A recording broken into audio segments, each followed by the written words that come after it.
জুলাই সনদের আইনি ভিত্তিক গণভোটের দাবিতে জামায়াত ইসলামী সহ যুগপৎ আন্দোলনের ৮টি দল আজকে ঐতিহাসিক পল্টন মোড়ে তাদের কর্মসূচির ডাক দিয়েছে। সেই কর্মসূচিতে আপনাদেরকে দেখানোর চেষ্টা করছি, লাখ লাখ মানুষ উপস্থিত হয়েছেন ইতিমধ্যে। পল্টন মোড়, সেগুনবাগিচা এবং দৈনিক বাংলার দিক থেকে বড় বড় মিছিল নিয়ে উপস্থিত হচ্ছেন।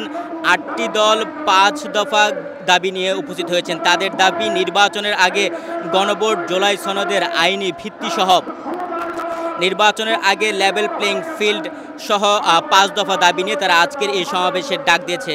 আজকের এই সমাবেশে আমরা যতটুকু দেখেছি, সকাল থেকে ঢাকা সহ বিভিন্ন প্রান্ত থেকে নেতাকর্মীরা সমাবেশস্থলে উপস্থিত হয়েছেন এবং নারে তাকবীর, আল্লাহু আকবার ধ্বনিতে মুখরিত ছিল পল্টন ময়দান।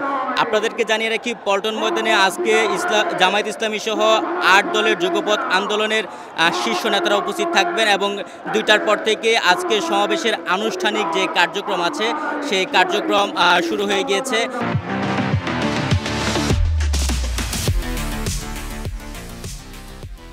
আপনাদেরকে আরও জানিয়ে রাখি, আজকের যুগপৎ আন্দোলনের যে কর্মসূচি আছে সেই কর্মসূচিতে জামায়াত ইসলামের আমির ডক্টর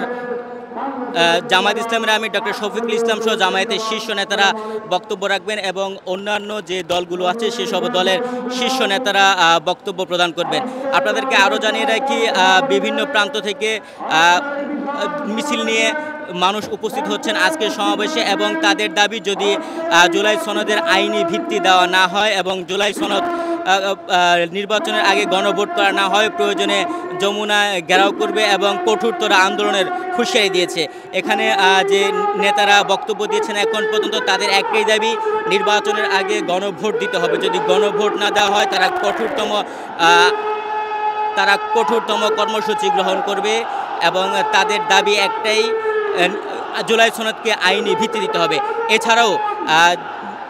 এছাড়াও যুগপৎ আন্দোলনের যে ৮ দল আছে তারা নিয়মিত তাদের সমাবেশ করে যাচ্ছে। আজকে ৬ষ্ঠ দিনের মতো তাদের গণদাবি সমাবেশ। সেই সমাবেশ থেকে তারা জানাতে চাচ্ছে নির্বাচন সুষ্ঠু হতে হবে এবং নির্বাচন সুষ্ঠু করার জন্য লেভেল প্লেইং ফিল্ড করতে হবে। এছাড়াও পিআর পদ্ধতিতে নির্বাচন, উচ্চ কক্ষ এবং নিম্ন কক্ষ উভয় কক্ষে পিআর পদ্ধতি চালু রাখা, যেন জনগণ স্বতঃস্ফূর্তভাবে ভোট দিতে পারে এবং তাদের ভোটের ভিত্তিতে তাদের একটি ভোটও বৃথা না যায়, সেই লক্ষ্যে পিআর পদ্ধতির কথা বলছে তারা।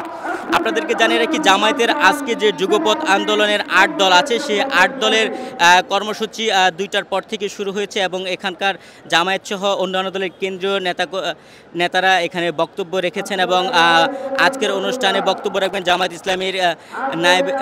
ইসলামীর আমির ডক্টর শফিকুল ইসলাম সহ অন্যান্য নেতারা। এছাড়াও সকাল থেকেই ঢাকা সহ বিভিন্ন এলাকা থেকে জামায়াত সহ অন্যান্য যে ৮ দল আছে, বাংলাদেশ খেলাফত মজলিস সহ অন্য দলগুলোর নেতাকর্মীরা উপস্থিত হয়েছেন। আপনাদেরকে দেখানোর চেষ্টা করছি আজকের সমাবেশে যে উপস্থিতি, সেই উপস্থিতি।